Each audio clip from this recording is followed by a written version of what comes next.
In this video we are going to answer many questions about the Supremes founder Florence Ballard that has been of interest for many years. 1. Was Diana Ross jealous of Florence Ballard? 2. What happened to Florence Ballard's 3 daughters? 3. Why did Florence Ballard leave Supremes? 4. Did Berry Gordy and the other Supreme members betray Ballard? 5. Did she suffer a major trauma and what led to her death at only 32 years old in abject poverty?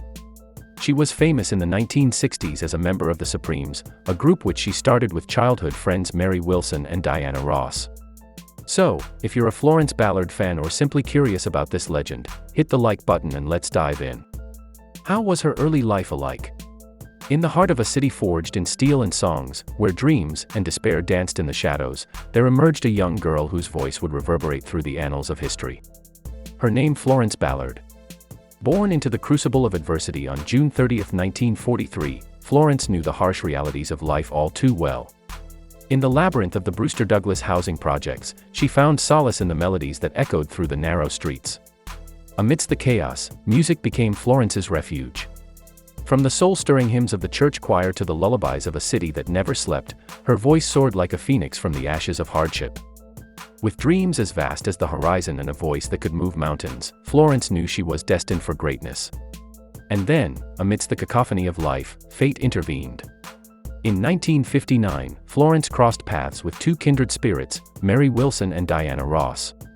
Together, they forged a bond that would defy the odds and shape the course of music history. United by a shared dream and fueled by an unrelenting passion, the Primettes embarked on a journey that would test their resolve and redefine the very fabric of the music industry. The rise and tragic fall of Florence Ballard.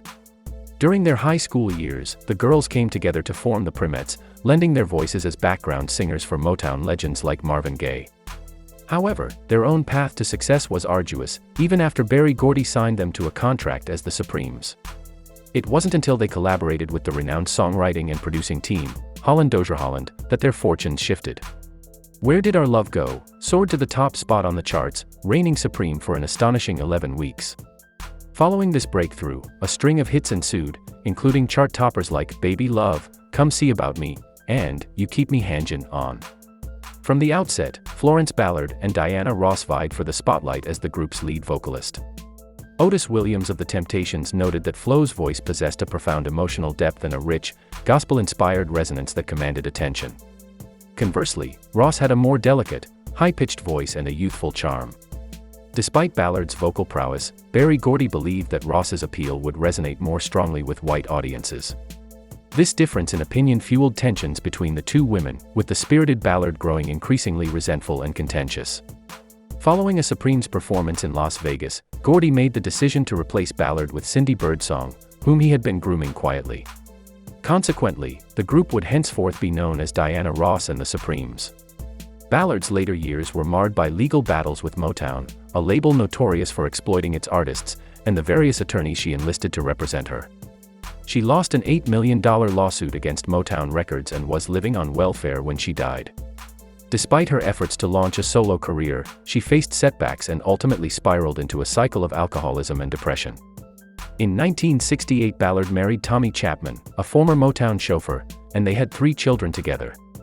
But in 1971, her husband left and her house was foreclosed on.